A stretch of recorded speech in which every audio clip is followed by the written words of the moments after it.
Bedah kulit. Ngobrol ini tuh bersama dua dokter spesialis kulit. Assalamualaikum warahmatullahi wabarakatuh. Saya Dr. Eva. Saya Dokter Salma. Jumpa lagi kita di acara Ngobrolin Bedah Kulit. Ngobrol ini itu bersama dua dokter spesialis kulit. Halo Mbak Salma, apa kabar? Halo Eva, baik. Sehat? Alhamdulillah. Eva gimana? Sehat, Eva? sehat-sehat. Ya. Seru banget kita ya, cerah-cerah hari Iya ini. nih, hari ini cerah, di secerah ngobrolin cuaca. bedah kulit ya. Kita ketemu lagi di episode keberapa nih ya? Kayaknya udah banyak ya. Banyak ya. Banyak sekali episode. Tapi ini perdana. Perdana. Oh iya, selamat datang Dokter Terima Salma kasih, ya. Dokter Eva. Oke, kita jadi seperti biasa nih, karena Dokter Salma perdana, nanti kita ada kartu titipan pertanyaan dari teman-teman Skin Tree Clinic, kemudian nanti kita bahas bareng-bareng ya. Oke, kita mulai aja boleh? Boleh. Oke, kita ambil ya cerita kartu. Yang pertama nih, khusus untuk Dokter Salma, pertanyaan pembuka ya, Dok. Dok, apakah eksim sama dengan dermatitis atopik? Oh ya, mungkin ini kita sebelum saya jawab pertanyaannya, mungkin saya jelasin sedikit ya. Kalau dermatitis itu sebenarnya dari kata derma sama itis, jadi peradangan kulit. Oke. Nah, ini biasa yang kita pakai terminologi di kedokteran. Tapi kalau eksim biasanya itu yang dipakai Sehari-hari ya? sehari-hari, iya. Nah, jadi sebenarnya eksim itu banyak, dermatitis itu banyak ya, macam-macam bentuknya. Nah, salah satunya ini adalah dermatitis atopik. Oke. Sama nggak sama eksim itu? Eksim sama ya, bisa dibilang, karena dermatitis sama eksim beda ini aja ya, beda penggunaannya di lingkup kedokteran sama di lingkup sehari-hari. Oke, kalau gejalanya apa aja tuh, Dok? Gejalanya banyak ya sebenarnya, dan ini bisa berbeda-beda nih kalau tergantung dari fase usia. Biasanya dermatitis atopik ini bisa ditemukan baik itu pada bayi sampai toddler, infant, sampai dewasa gitu. Nah, biasanya kalau untuk bayi itu kita bisa lihat tuh ada kayak eksim susu ya, kalau biasanya kita sebut merah-merah gitu merah-merah ya di pipinya gitu, yang biasanya sih orang bilangnya oh gara-gara alergi susu kali, makanya dibilangnya eksim kecipratan susu. ASI Iya, katanya. bisa begitu, tapi sebenarnya bukan itu ya, Dok ya. Mitos aja. Mitos ya itu ya. Nah, terus kalau untuk yang biasanya sudah mulai merangkak tuh, kita lihat biasanya di area-area yang biasa terkena itu ya, Dok ya, Permukaan gitu ya. jadi seperti di siku, di lutut gitu ya, kalau untuk yang sudah mulai merangkak. Kemudian kalau udah mulai agak beranjak gede nih, agak remaja, dewasa, biasanya kita temukannya justru di area lipatan. Jadi ada area-area tertentu yang kita bisa kenali bahwa itu dermatitis atopik, dibedakan dengan dermatitis yang lain. Oke, berarti gejalanya juga agak-agak beda-beda ya sesuai dengan usianya. Jadi lebih baik kalau bingung tanya aja ke dokter spesialis kulit. Oke, selanjutnya Dokter Salma mungkin boleh mengambil kartu. Selanjutnya ya. Iya. Nah, apa sih penyebab dari timbulnya dermatitis atopik? Lalu bagaimana cara penanganannya, Dok? Oke, jadi apa sih penyebab timbulnya? Jadi perlu diketahui dulu, dermatitis atopik itu adalah sesuatu yang sifatnya diturunkan atau memang dibawa. Jadi bentuknya adalah sifat. Jadi memang dia sudah ada di dalam gen kita atau di dalam tubuh kita itu dari sejak lahir. Biasanya memang ada diturunkan nih entah dari ibu atau bapak atau dari keduanya gitu. Jadi kalau misalnya ayah atau ibunya biasanya ada riwayat eksim juga atau dermatitis atopik juga, atau mungkin penyakit lain yang masih satu keluarga, misalnya asma, kemudian ada namanya bronkitis alergi, kemudian ada rinitis alergi, kemudian dia ada namanya konjungtivitis alergi. Nah, itu bisa juga tuh gitu dia menurunkan sifatnya jadi dermatitis atopik gitu. Jadi tadi sifatnya udah ada diturunkan, kemudian dia ada juga pencetusnya gitu. Jadi dia memang sifatnya kulitnya nanti biasanya lebih cenderung lebih kering, lebih sensitif ya, jadi lebih mudah terkena si peradangan kulit itu, ditambah pula ada pencetus. Nah, pencetus ini nih yang kadang dokternya juga bingung, terus pasiennya lebih bingung lagi gitu, karena kan biasanya kita cuma bisa kasih petunjuk ya, apakah mungkin baru kena debu, atau misalnya dari faktor makanan, cuaca, temperatur, stres, nah itu juga bisa juga. Banyak ya, Dok, banyak ya. banget gitu. Iya, tapi mungkin yang perlu kita tekankan juga di sini, kalau atopik biasanya ada kerusakan sawar kulit ya Iya, dok ya. jadi jaringannya memang barriernya ya, sawarnya memang terganggu gitu. Jadi dia memang tadi gampang masuk, jadi kelembapan kulitnya berkurang, jadi yang dari dalam gampang keluar nih kelembapannya, sementara zat-zat yang dari luar gampang masuk gitu. Terus kalau untuk penanganannya sendiri sebenarnya kalau memang lagi sakit atau lagi kambuh nih si dermatitisnya, datanglah ke dokter gitu, karena akan diberikan mungkin salep atau obat-obatan, baik itu yang gunakan dioleskan ataupun bisa yang diminum untuk mengendalikan ketika dia sedang kambuh. Tapi sebetulnya yang lebih utama adalah atau yang tiap hari harus dilakukan adalah perawatan kulit sehari-hari yang betul. Jadi cara mandi yang betul, mandi tidak terlalu lama, kemudian menggunakan sabun berpelembab, dan segera setelah mandi menggunakan pelembab agar tadi ibaratnya kalau yang pasien-pasien atau orang-orang dengan ciri kulit atopi itu dia seperti batu bata yang kurang satu tuh di tembok. Jadi dia harus ditambal dengan penggunaan pelembab yang rutin seperti itu. Jadi mungkin juga untuk mandinya nggak boleh pakai air hangat ya dok? Iya, dan jangan lama-lama berendam-berendam. Soalnya kan kayaknya kalau pakai air hangat enak ya. Enak. Terus nggak sadar, udah lebih dari 10 menit tuh nggak boleh ya. Nggak boleh ya itu ya. Padahal enak banget tuh ya, apalagi pas lagi gatal katanya kan. Iya betul ya, katanya enak banget tuh buat ngurangin. Padahal itu jadi bikin tambah kering justru ya dok ya. Betul. Oke, kita lanjut ya. Sekarang kita pertanyaannya benar atau salah nih, Dokter Salma. Jadi benar atau salah sih kalau dermatitis atopik hanya dapat terjadi pada anak-anak? Oh ya, ini saya jawabnya singkat apa? Tadi sebenarnya udah dijelasin di pertanyaan pertama ya. Iya betul.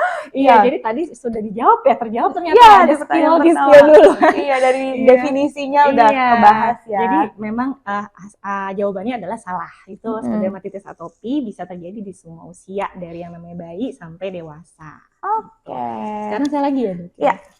Oke dok, aku mau minta tips dan trik merawat kulit untuk mencegah kekambuhan dari munculnya kembali dermatitis atopik dong. Oke, jadi tadi ya intinya perawatan kulit ya. Jadi untuk mencegah kekambuhannya, pertama dirawat kulitnya dengan baik. Sehari-hari rawatlah kulit dengan lembut supaya senantiasa sehat. Itu pertama kan kulit itu memang harus dibersihkan ya, karena kan salah satu fungsinya dia juga untuk pengeluaran keringat, mengatur kita dengan suhu lingkungan sekitarnya. Jadi tadi mandi, apalagi kita di tropis, harus nih mandi 2 kali sehari dengan air biasa aja, nggak usah air yang panas, suam-suam kuku cukup. Kemudian menggunakan sabun yang tidak menggunakan sabun antiseptik ya, jadi menggunakan sabun berpelembab aja.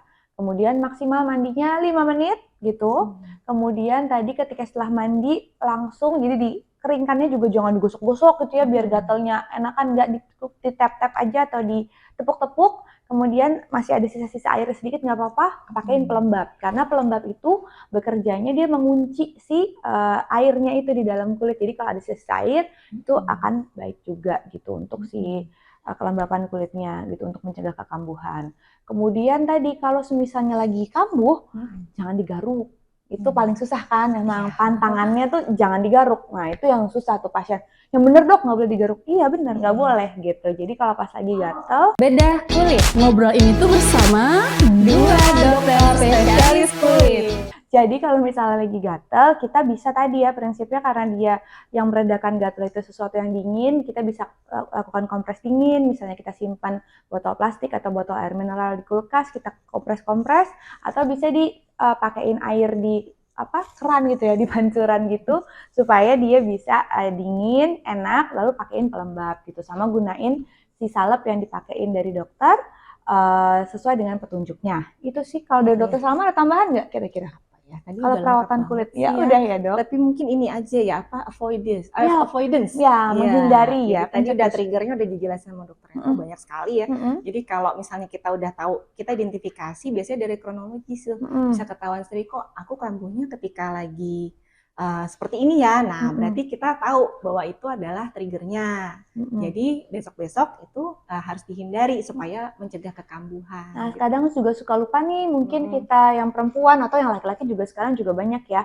Jadi penggunaan parfum juga itu juga salah satu, tadi mungkin belum ke ya, parfum, kemudian di baju gitu kadang penggunaan deterjen yang ada pelembut, pewangi, ataupun pelicin bagi orang yang sensitif atau memang dia yang rentan, bagi yang mempunyai sifat atopi, itu juga bisa jadi pencetus. Jadi kadang itu juga bisa dihindari ketika memang atopinya sedang kambuh. Seperti itu. Mungkin saya mau nambahin sedikit Dokter Eva. Tadi kan udah di awal dijelaskan mengenai predileksi ya, tempat lokasi. Tapi kayaknya tadi ada miss ya. Jadi sebenarnya keluhannya sendiri itu berupa bercak, bercak kemerahan atau gatal dan gatal. Nah, gatalnya itu yang tadi perlu jadi harus menggunakan pelembab dan ya itu menghindari apapun itu yang mengandung parfum, alkohol juga ya dokter, karena kita kan di produk-produk itu suka ada juga tuh alkohol. Nah, itu perlu diperhatikan juga isinya, ya itu harus dihindari ya dokter. Ya, dan tiap orang pencetusnya bisa berbeda-beda ya. Jadi memang kadang ketika baru pertama kali berobat ke dokter, kok kayaknya banyak banget yang dipantang ya gitu. Tapi nanti seiring waktu kita akan tahu kok, oh ya ternyata saya akan kambuhnya kalau terkena ini gitu. Oh kalau saya didingin, oh kalau saya stres, oh kalau saya kerja di ruangan yang berdebu gitu. Jadi yang perlu dihindari ya itu aja. Jadi tapi memang ada juga sih dok ya yang memang banyak juga ya pencetusnya gitu. Tapi mungkin kalau kita perhatikan paling sering ini ya dok, tungau debu rumah sama dingin ya dok ya. Kalau di sini ya. Tapi kalau di luar mungkin polen serbuk sari gitu. Betul sih, sama ya itu, jadi memang harus diobati supaya tahu pencetusnya dan jangan menggunakan juga, kadang kan kita ada kebiasaan yang menggunakan minyak-minyak atau apa untuk meredakan gatal. Nah itu kalau misalnya di pasien-pasien atau di orang yang atopi, malah dia akan lebih menghancurkan si barrier atau sawar kulitnya, jadi malah tambah hebat nanti si atopinya jadinya. Oke, baik. Selanjutnya kartu terakhir nih ya. Dokter Salma dapatnya benar salah lagi. Iya betul. Oke. Enak tapi jawabnya singkat ya. Baik nih, tapi agak susah nih dok kayaknya ya. Benar atau salah dok, kalau dermatitis atopi adalah penyakit genetik dan tidak dapat disembuhkan. Jadi ada dua, penyakit genetik dan tidak dapat disembuhkan. Betul atau salah? Jawabannya sebenarnya udah ada ya tadi dokter ya, ada di spill.